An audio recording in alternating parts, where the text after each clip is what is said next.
Hello, welcome to our webinar, How Collaboration Advances Your Sustainability Efforts. Today, our speakers will discuss findings from the recent Global Sustainability Study produced by MIT Sloan Management Review in collaboration with the Boston Consulting Group and the United Nations Global Compact. Please note that today's webinar will be recorded and available on demand to all registrants 24 hours after we end today. For optimal viewing of the presentation, please click the scale icon in the top right corner of your screen. You may send questions at any time during the presentation by going to the chat pod located in the lower left corner of your screen. Type your question into the text box and click the Send button. Questions will be addressed at the conclusion of the presentation. If you experience any technical difficulties and are connected via telephone, please press *0 on your telephone keypad, or you may send a chat message to tech support via the webinar. And now I would like to turn the program over to our presenters. Thank you, Annette. This is David Kieron. I'm Executive Editor of MIT Sloan Management Review's Big Ideas Initiatives. And I'm joined today by Knut Hannes. He's a Senior Partner at the Boston Consulting Group and Global Leader of BCG's Strategy Practice. And he really does look like this. He is that kind of smiling fellow. And we've been working together for the past 6 years on a range of sustainability issues, MIT Sloan Management Review and BCG. And we've published 6 annual reports, and these have been focused on a range of sustainability issues, and we've mostly focused on the impact of sustainability on corporate strategies. We've developed a fair amount of perspective on how sustainability is playing out in the corporate sector during this period. We've surveyed tens of thousands of managers in companies around the world, interviewed more than 100 experts and leading practitioners, and published these reports that you see here from 2009 to 2014. And we're here today to talk about the one we most recently published, Joining Forces. This has been a fun, very productive collaboration, and this year we've expanded our partnership, actually, joining forces with the UN Global Compact for our research on collaboration and board engagement. So why this topic? Most businesses understand that their sustained success depends on the economic, social, and ecological context in which they operate. Sure, customers matter a great deal, but really long-term, other things matter too. And these other things can no longer be taken for granted. The physical environment is becoming more unpredictable, social conditions are shifting, and technology is transforming the nature of consumption and production. So companies face a choice. They can manage against the risks associated with these trends, or they can work together to change the risks they face. Because no company is really big enough to do it alone. And if corporate futures are at stake, the role of the boards of directors become a significant issue, since it's their job to steward the company into a bright future. So Knut and I are going to review some of the highlights from our report, but there's also a lot in the report that we won't get to. So if you haven't had a chance to download the report, please do that. It's free. So let's get into the findings. So this first slide looks at how companies are stepping up and putting sustainability on top of their management agenda. And this is a trend that we've seen over the past 5 years.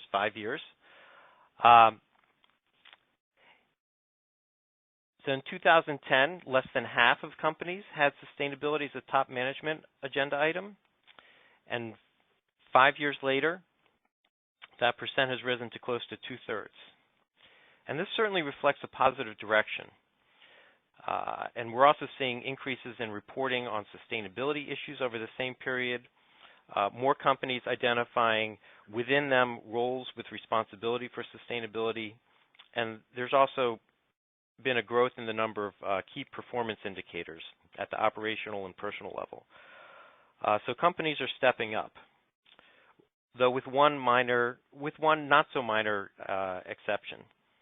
Survey respondents have observed over the same 4-year period a 9% decline in CEO commitment to sustainability.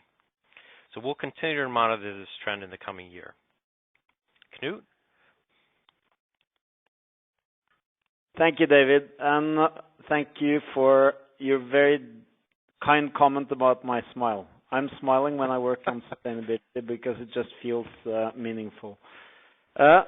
So David, you said the data shows, and our overtime data shows that there's an increased commitment. That's clearly true. That's across geographies. It's also across industries, which we will look into afterwards. Another just broad set of data that we're now building over time is the number of companies that create business cases around sustainability. And if we go back to 2010, that was the first time we really zoomed in on the business case.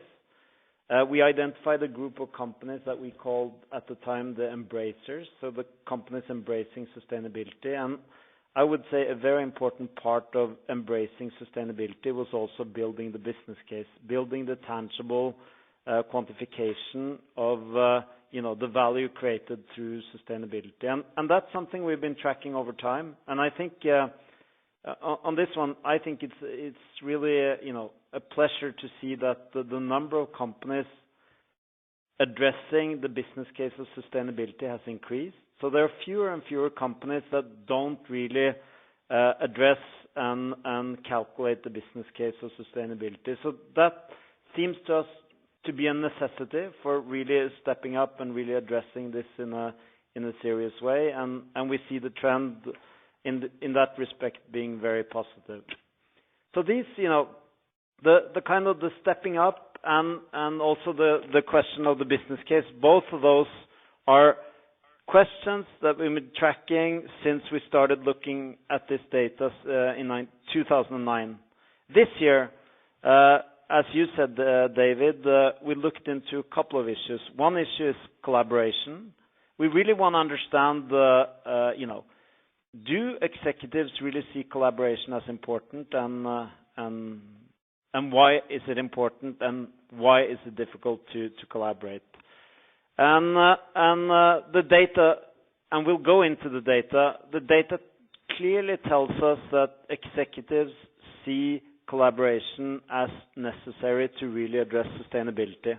I would say sort of the data tells us we can't do this alone. This is something we need to do largely in collaborations. And we'll talk a little bit about what's required for collaboration afterwards, but I think it just is very important for us to make the point that collaboration clearly is seen as important.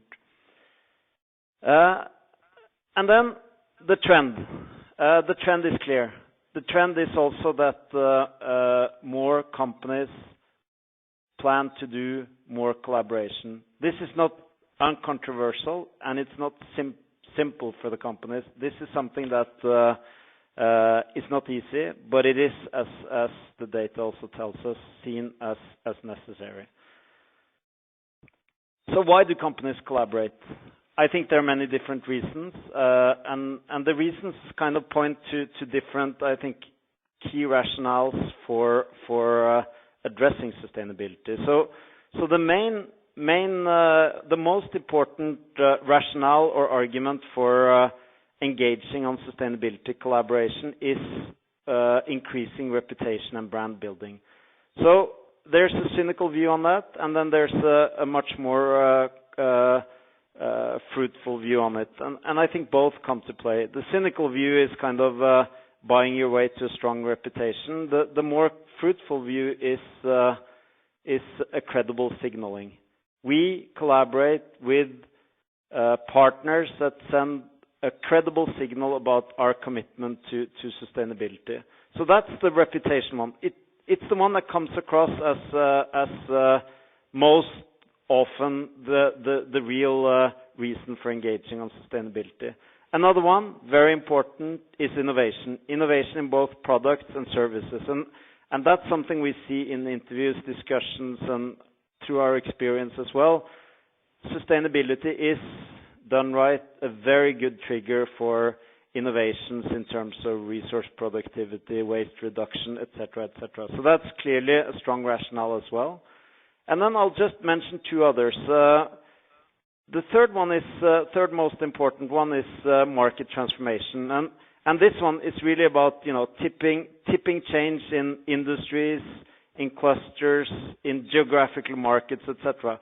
This is clearly the one where we see companies trying to put together round tables to gain some kind of critical mass to make change happen, and a very important part of the sustainability agenda of companies.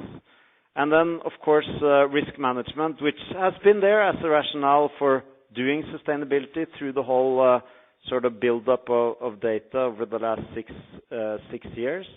But risk management is also an important reason for engaging on sustainability collaboration. David. Thanks, Knut. So we wanted to understand what kinds of collaborations companies are engaging in. So we offered our respondents a set of 4, and this list was generated. We spent a long time trying to figure out what the right choice set was going to be, and we consulted a number of different groups, and we focused on strategic kinds of collaborations, transformational of the kinds that Knut was just referring to, philanthropic, opportunistic, and ad hoc kinds of collaborations. And so we asked respondents to say, to what extent are you engaged in each of these types of collaborations?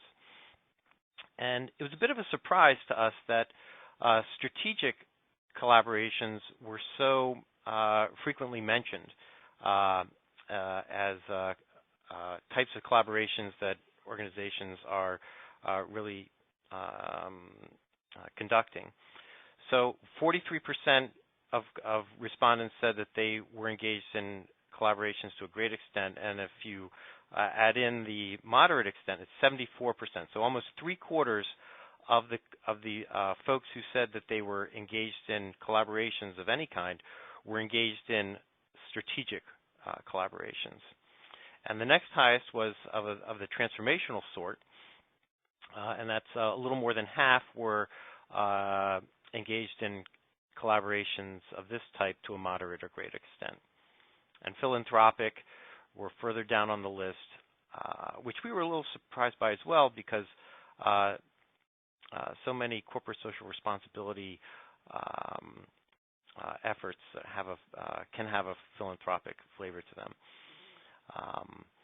So those are the different types of collaborations that companies are engaged in. And we also wanted to know with whom were companies engaged with. And so we asked a number of questions about, to what extent are you engaged in collaborations in the public sector, in the private sector, and with entities in civil society. And we broke them down by, in the public sector, government and academia, and in the private sector, we had industry associations, businesses across industries, and also businesses within the same industry. And as you can see, they're the civil society entities.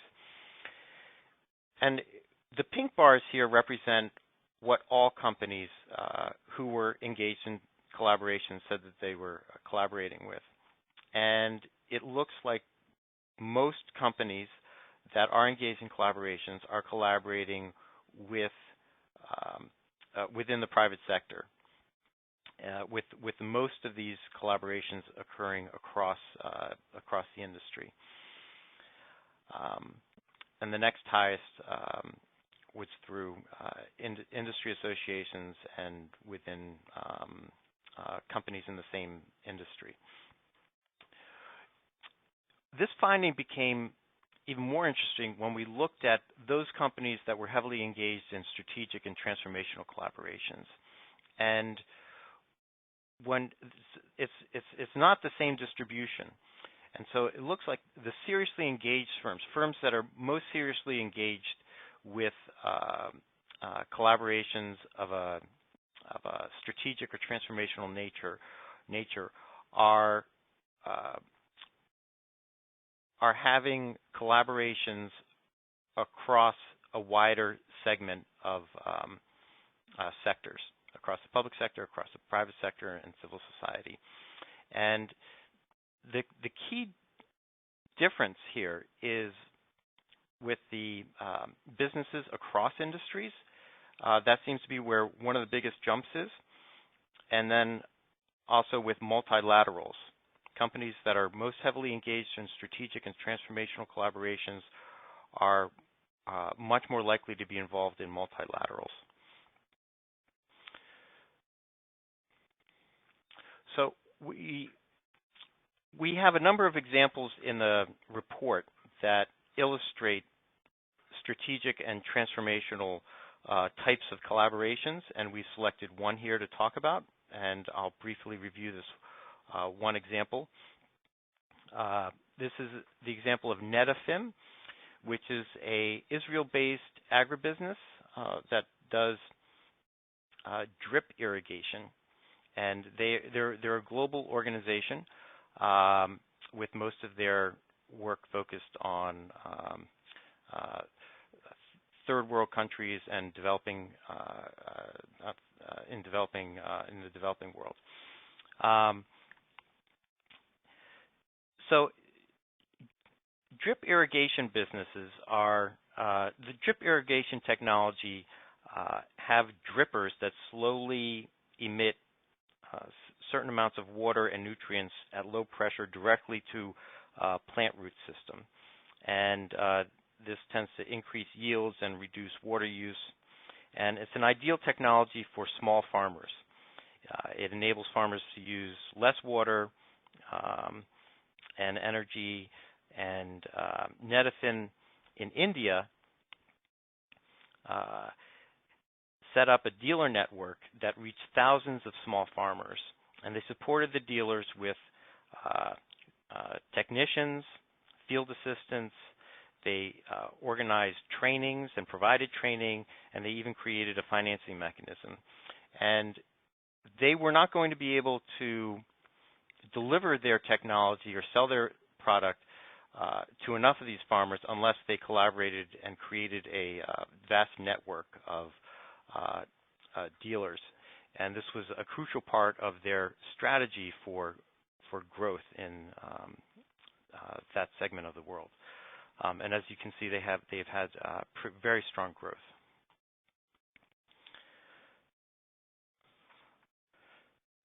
So, Knut? Happy to take over, and I'm just looking through the questions as we progress, and there are many questions related to examples. So this is one, but you know, let's make sure we get to questions also, examples in the Q&A at the end as well. I want to go one step further and look a little bit at the industries, and let me stop a bit and talk about industries and you know the knowledge we have over time developed on differences between industries / sectors in when it comes to sustainability. So the first observation I'd make, which is not on this slide, is early on from 2010 onwards, we saw that there was a big difference in how resource-intensive industries and more service-related industries addressed sustainability. There were more focus on building the business case, and the commitment seemed stronger in resource-intensive industries. Over time, we see actually all industries putting it more seriously on the agenda, increasing commitment, increased use of the business case, increased understanding that it's important to win in the industry. So we see two things: a difference between industries, and I'll talk a little bit more about that, and an evolution where in all industries we observe an evolution towards higher degree of importance, stronger commitment, etc. So that's more general on the industries.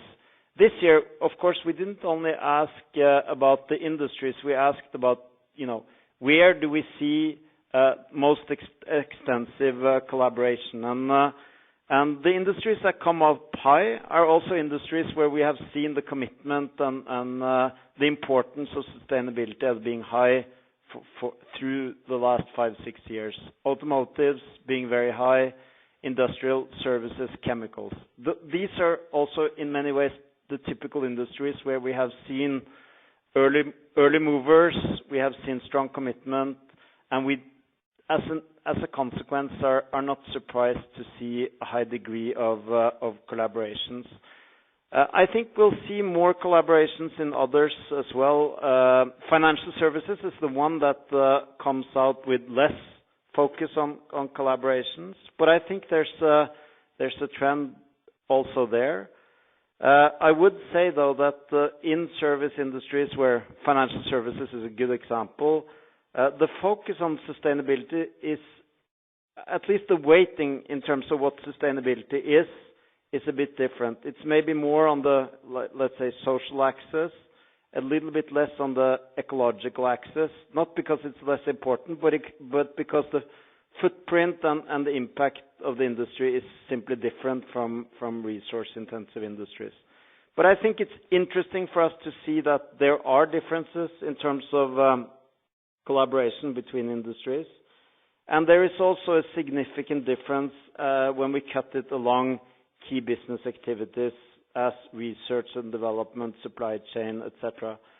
But those that are high are generally high across the business activities.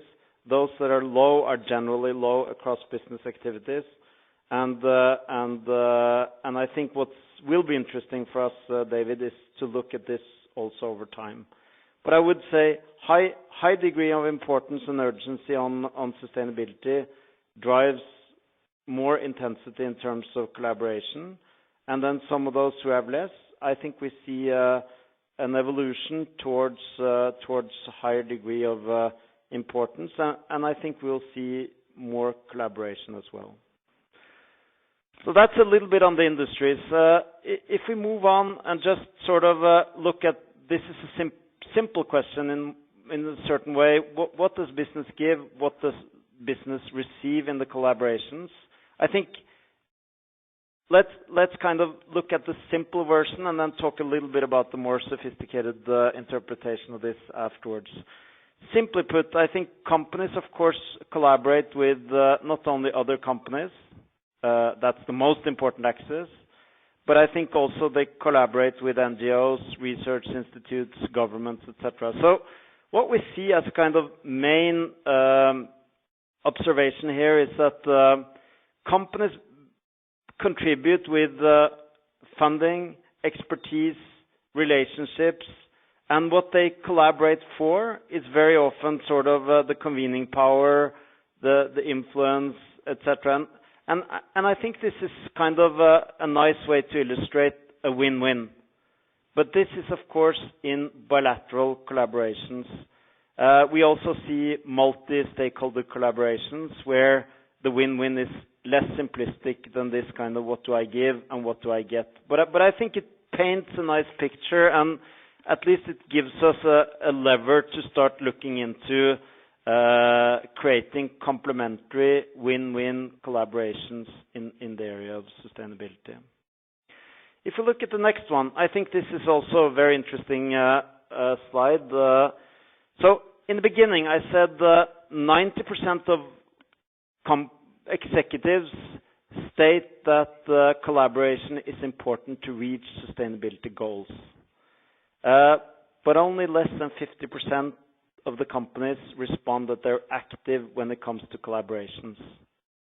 So there's a big discrepancy between the intention, and not only the intention, I would say more the kind of recognition of importance, and then the actual collaboration as manifest by the companies. So this to me indicates a pretty big opportunity for improved performance, improved engagement. And then I think we also see that of those who are active in collaboration, there's actually a very high degree of success, and I'll get back to that, but the degree of success is clearly a learning curve. It's something you do it, and you learn, and you develop, and we see that on the next slide, on this slide.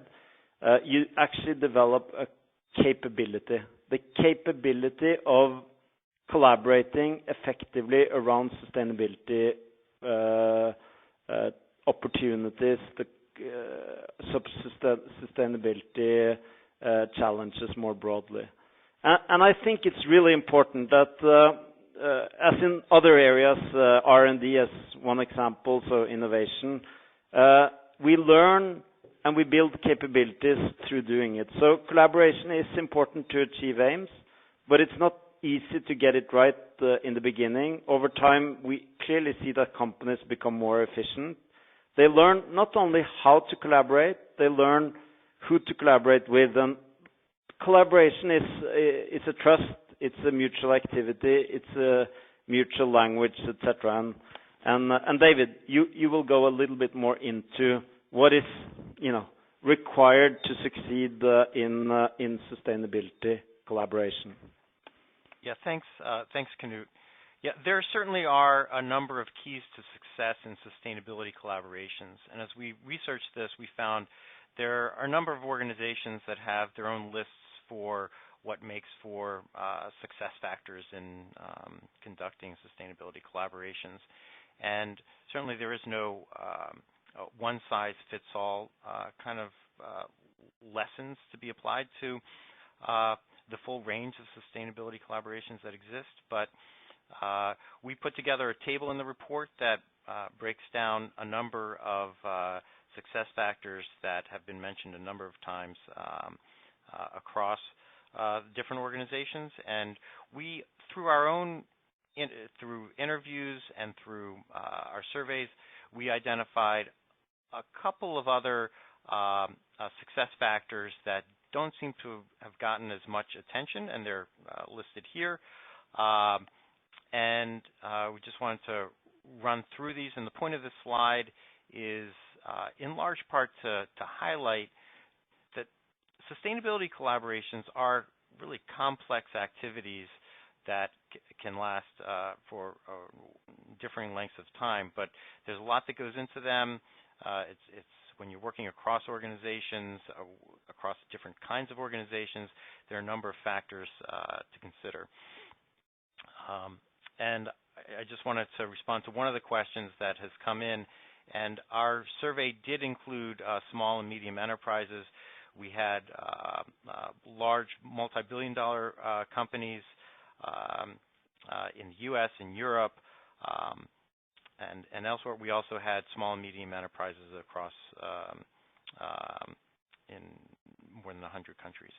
So here, just I'd like to emphasize a couple of aspects of each of these to draw out just how complex sustainability collaborations can be. So first one, success with internal collaboration.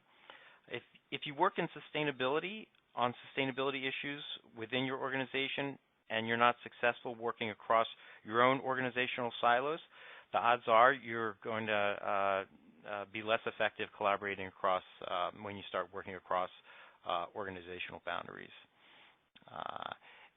There's also a need to have a shared language, and we've heard this several times in many of the examples that we've encountered, and it's not an entirely new kind of lesson. Anyone who's moved into a new position at a new company or a new business unit or been part of an integration effort knows that different groups have a different language for talking about certain issues. And in sustainability collaborations, some organizations prefer not to even talk about sustainability. And if you don't know that, that can be an issue. What counts as a best practice to one organization may not count as a best practice to another.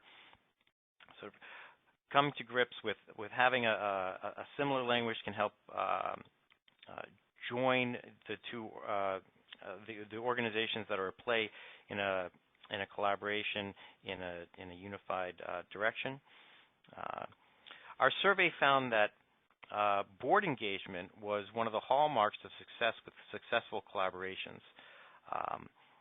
And this is particularly true for strategic collaborations, since boards are much more likely to be engaged on strategic issues.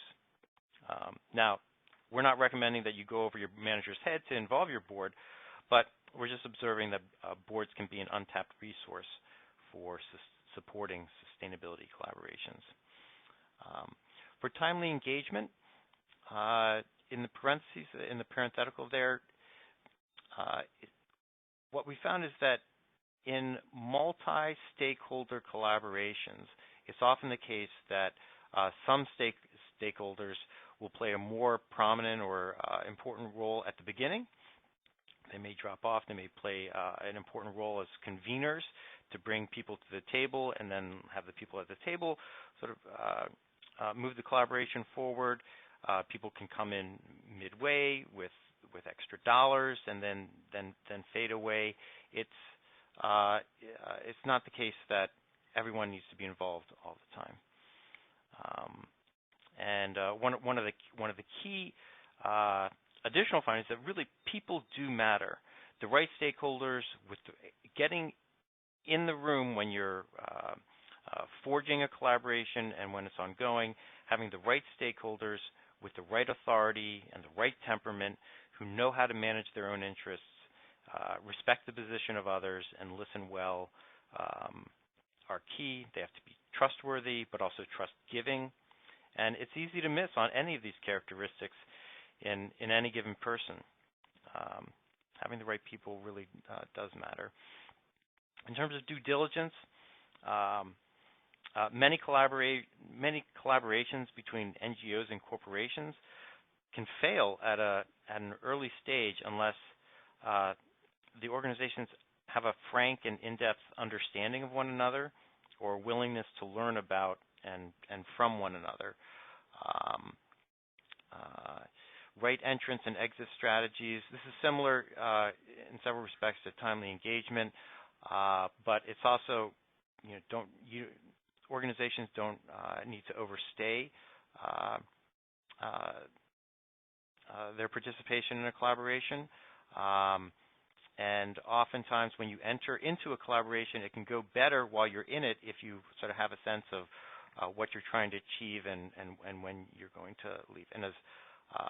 And for the last one, practice, practice, practice, Knut just went over the learning curve, and what we found from our surveys is that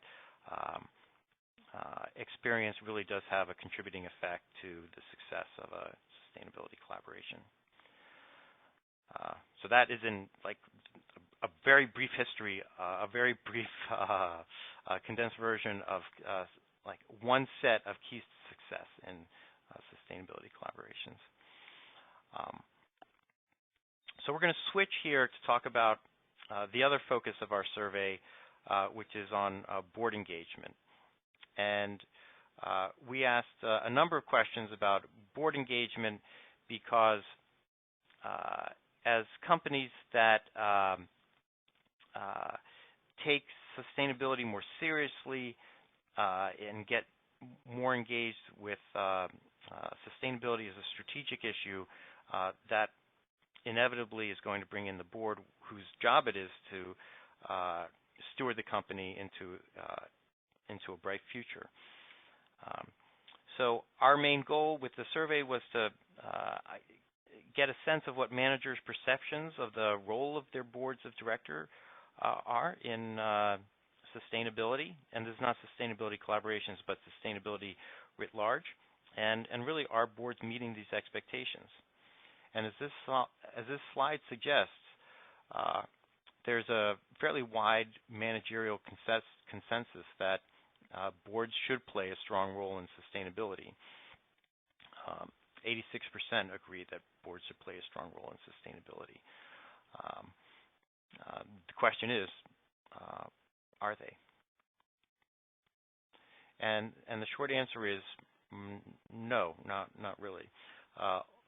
only 42% of the managers in our survey report that their boards are substantially engaged in sustainability. Only 22% say this is the case to a great extent, and just 20% say it's to a moderate extent. So when you combine to a moderate extent and to a great extent, that's how we came up with the 42%. So board engagement can be higher. And the other aspect of this slide I'd like to point out is that 15% of respondents to this question said they didn't know if their boards are substantially engaged in sustainability. So it's either the case that boards aren't really that engaged, are engaged and aren't really communicating, or they're not really engaged and they're not communicating that, or they are communicating and our respondents are tuning them out. Either way, it's that 15% is a fairly high number. So a number of questions have come in asking for specific examples, and we do have a number of examples, as I mentioned, with to illustrate strategic and transformational collaborations. We also have some other examples to illustrate board engagement. And this example with Asia Pulp and Paper and Greenpeace nicely combines both the topics of our research this year, collaboration and board engagement, because they're both at play here. So here's this interesting story about Asia Pulp and Paper, which is one of the largest suppliers of paper in the world, and they're based in Indonesia, and they had been abiding by Indonesia national forestry policy practices, and they believed that they were abiding, actually following best practices. And Greenpeace comes in around 2010, 2011, and really crushes them media-wise and says that they are not following best practices, best forestry practices, and they begin pressuring them in the media, and some of APP's big customers wind up leaving APP, and those include Hasbro. It included Hasbro, Kraft, and Staples. So when you start losing these big companies as customers, you're faced with a big choice. Do you engage with the critic, or do you somehow continue on with your ways? And what happened was the sustainability officer for Asia Pulp and Paper got the company's majority shareholders, and this is a mostly family-owned business, to come to the table and sit down in a room with Greenpeace officials and talk things out. And in the midst of this sort of media storm, APP really had a negative perspective, as negative a perspective on Greenpeace as Greenpeace had on Asia Pulp and Paper. And they were able to come to a meeting of minds in this room, and Greenpeace wound up helping Asia Pulp and Paper identify the Forest Trust to help Asia Pulp and Paper redo its conservation policies. And they wound up creating a sustainability roadmap vision in 2020 for 2020. And Greenpeace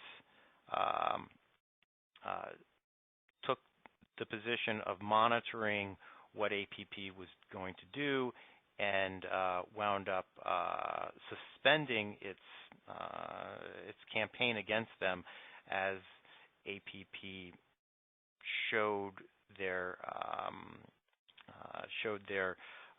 willingness and commitment to end deforestation.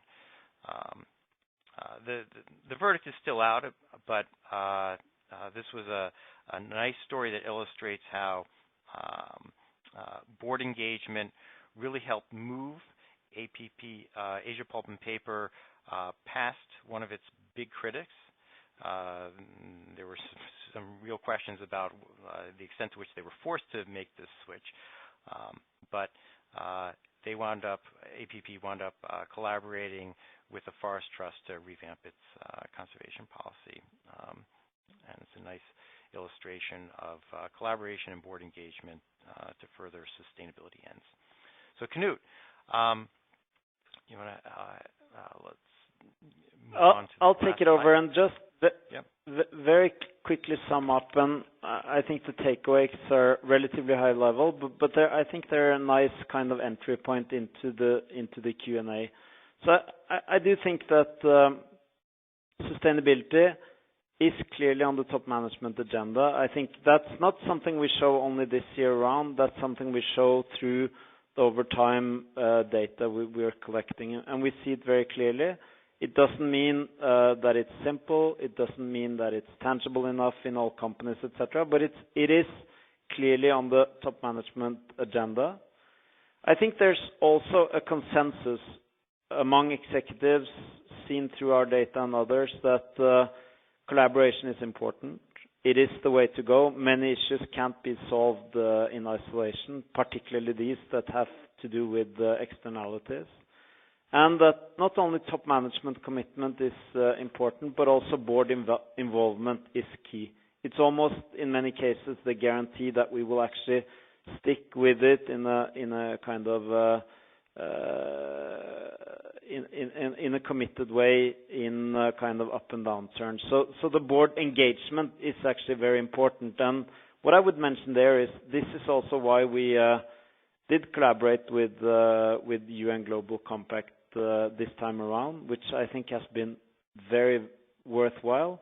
Not only getting the data, but also collaborating in terms of doing workshops with boards, trying to learn how to really address two issues: how to define sort of the material issues for the company with top management and the board, and then secondly, really understand the role of the board.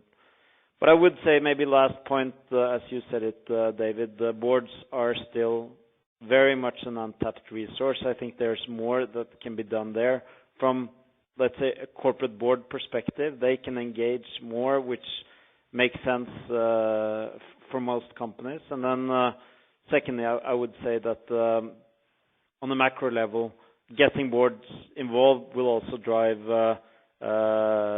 efficient focus on sustainability. So that's a little bit the kind of the summary, high-level takeaways. Let's go to the Q&A, and it's fun because we've gotten so many good questions in, David. So why don't I just start with a couple of observations, and then you take over, okay? One question that came very early was this question of, okay, you mentioned the business case, but what is it that's included in most companies' business case on sustainability? And what I would mention a few things. Typically, what we see the companies we engage with, it's clearly dividing it into 3 or 4 buckets. One bucket is absolutely the top line. How does sustainability help drive top line through innovation, through brand, through customer affiliation, through developing new customer features, etc. So the top line, clearly important. There is a rationale also on the bottom line: reducing waste, using resources more efficiently, reducing risk, improving time to market, improving the whole supply chain, etc. So the top line, the bottom line, those are kind of very typical, I would say, sort of elements of business cases, and they apply very much to sustainability business cases. Another one, which I think is interesting and very kind of specific to sustainability, is the whole area of employee engagement, which is really important and which plays strongly in as a factor for many companies when they calculate the business case. And then the fourth point, which is always there, it can be sort of a bonus, an add-on, or it can be really calculated in, is the whole issue of external impact. And there I would say there are at least two areas. It's the social impact, which can be sort of taken back to the company through, for example, the license to operate. And then there's the economic impact, the cumulative external impact of the company, the overall economic footprint, etc. So I think these are at least very important elements of the business case: top line, bottom line, employee engagement, external impact through both the social and the economic and the ecological side. That's a little bit on the business case. And then I'll take one and I'll hand it over to you, David. Another important question that I feel we got was more factual, but related to the data set. There were actually many questions related to the data set. One question was, is this a U.S. data set? And the clear answer to that is no. This is a global data set, and that's been the case for the 6 years. So through data, we're able to not only look at sort of key evolutions, but we're also able to break that down into regions, countries, etc. We are also able to break it by industry, which we've talked about, by size of companies. So there are parameters that help us break the slice and dice or break down the data in different ways, which is important. And this is data that we have been very sort of willing to share. So we're always just looking for practical ways of sharing the data. So I'll stop there, David. Maybe you want to go on with a few of the other questions. I think we have a great number, which is great. Yeah. Thanks, Knut. So one of the questions calls for clarifying one of the examples that I gave about Asia Pulp and Paper. The question is whether or not it was ethical for Greenpeace to sit at Asia Pulp and Paper's board, and so what happened was Greenpeace didn't come to sit on Asia Pulp and Paper's board of directors. They didn't become an advisor. They simply met with Asia Pulp and Paper's board and basically sat down with them and had a discussion. There wasn't any official relationship, and it would not have been ethical for Greenpeace to then sit on APP's board, and Greenpeace played strictly a critic and a monitoring role in that dynamic. Another question that came up was focused on it was a comment about the strategic, the survey data that we had on the level of strategic oriented collaborations and why that might be the case.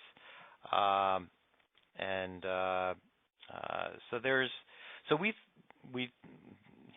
reviewed this and thought about this a little bit, and there are at least three kinds of lines of thinking around why there were so many respondents saying that their collaborations were of a strategic nature. One was, if you think about, and these three have to do with brand, labor, and volatility.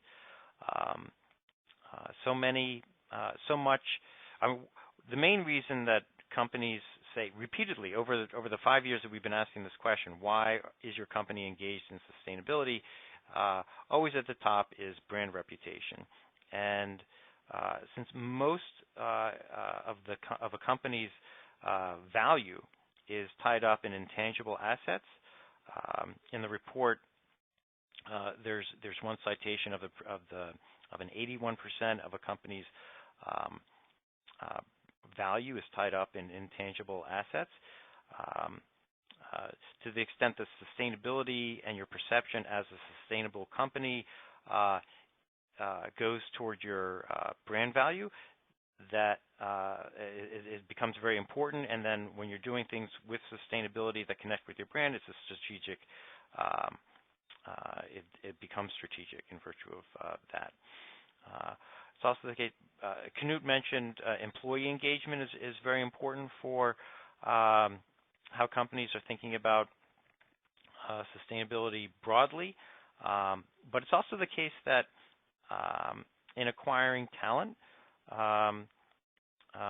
companies are many, especially younger parts of the talent pool, are going to companies that are invested in, want to go to companies that are that have the reputation of being sustainable, or have a set of sustainable practices, and collaborations that advance their opportunities to connect with labor that's associated with strategic aspects. And then also just the collaborations that are focused on kind of providing a hedge against a volatile market environment are strategic in nature as well. And so volatility, labor, and brand are three key elements of that we believe might incline people to say that their collaborations are strategic in nature. So that's one. Let's see. I'm looking through. David, do you want me to take one or two? Sure. I'm gonna read through a couple of these. Yep. Questions. Okay. So let me take one bucket of questions which I feel is related to who do companies collaborate with, and maybe that's really important point to just reiterate. We see that the biggest axis of collaboration is business to business. So it's companies collaborating with companies, and I would say, as we also mentioned briefly, some of the biggest successes we see are in the supply chain. Collaborations in consumer supply chains, in lots of the industrial areas. Chemicals is one area where I see a lot of them, and we've seen them for some time. So collaboration, business to business, is very important, and that's often a kind of linear bilateral type collaboration, but where companies set their own standards, and I think huge innovations and huge improvements are found in that area. Collaboration between companies and NGOs is prevalent. We see a lot of it, but it's difficult. I think some of the bigger breakthroughs on market transformation, etc., will happen with NGOs around the table, often with competitors around the table as well. But they are difficult.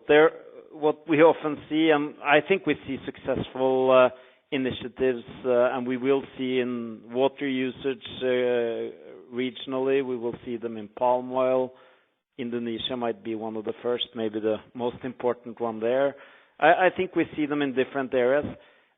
They're difficult to make succeed over time, but this will be, I think, the areas where we have the biggest overall successes, and they will be extremely important. And there are a couple of questions around, competitors around the table, and I think when it comes to the area of market transformation, it's necessary, and we will see them, and they need to happen. In other areas, innovation, etc., we will probably see less of them, simply because that's more driven by sort of the company not creating a better overall platform for competition, but unique advantages for specific companies. So that's where I would end up also looking at the data. There's a question on timing. What's our view of all of this? Are we moving fast enough? How do we know? Is this a strong enough underlying priority? I think no, we are not moving fast enough, but we're clearly moving. We're clearly moving in the right direction. Given how slowly we're moving on regulation, I think it is actually impressive to see industry by industry how fast we're moving. I think we're moving very fast in terms of technology development. Maybe not as fast when it comes to sort of big implementation projects on utilization of new technologies, but that's coming, and I think in a way we have a capacity to move faster, but we don't have a regulatory framework in almost any industry that really accelerates the evolution, I would say. And then, so I'll hand over to you, David, and come back with a couple of inputs at the end as well. Okay. We have about 5 minutes left, so it's probably time for another question or two, and then wrapping up. There are a couple of questions about board engagement and how do you get boards to develop the requisite expertise to engage on sustainability or support sustainability collaborations.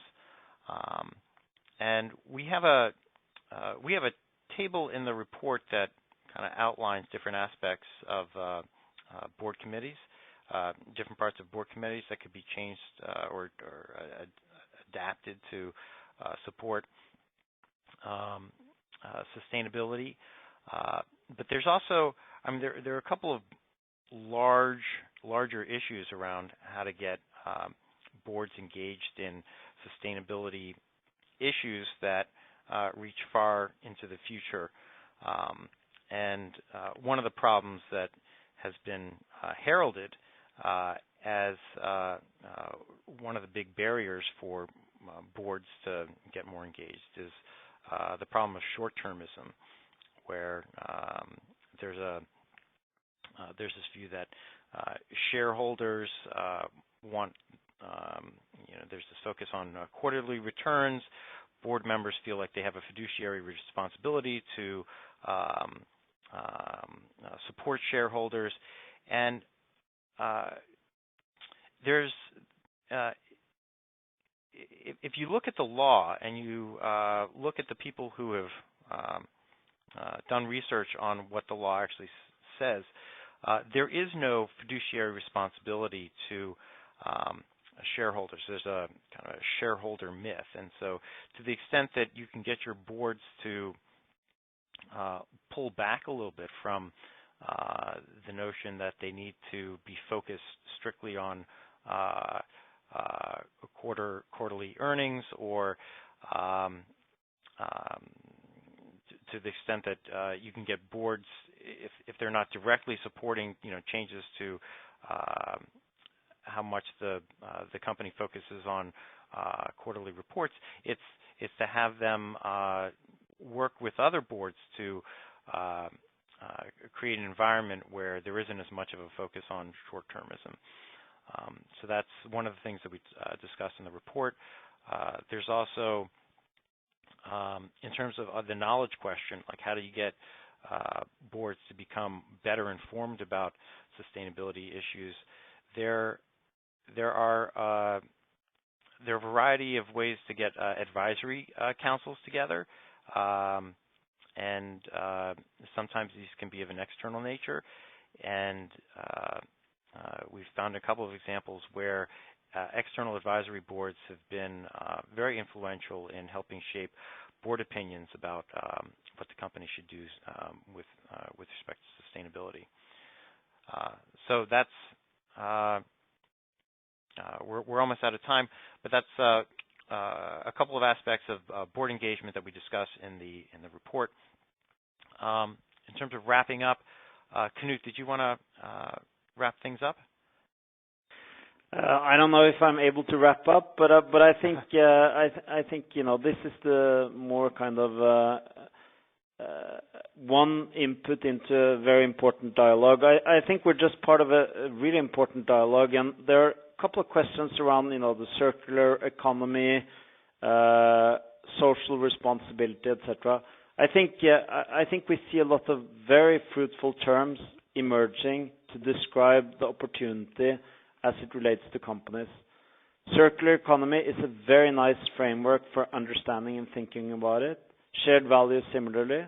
I think for many companies, when they look at this area, they see, the ecological, that side of it, the resources side of it. Many other companies, and I talk to, financial services, service companies, etc. They see the social aspect very much more clearly, the citizenship, the social responsibility, etc. And I think, there's an emerging understanding of the opportunity through concepts like these, and we're trying to contribute to it. And I think many of the participants on the call are very actively contributing as well. So I think we should just say thank you very much for participating on behalf of myself and David. All the questions that haven't been responded appropriately to, please send them to us. We are very happy to share, give our perspectives, share data, and of course share the report as well. So I think maybe on behalf of us, David, just leave it there and say thank you very much. Yep, thank you. Thanks, everybody.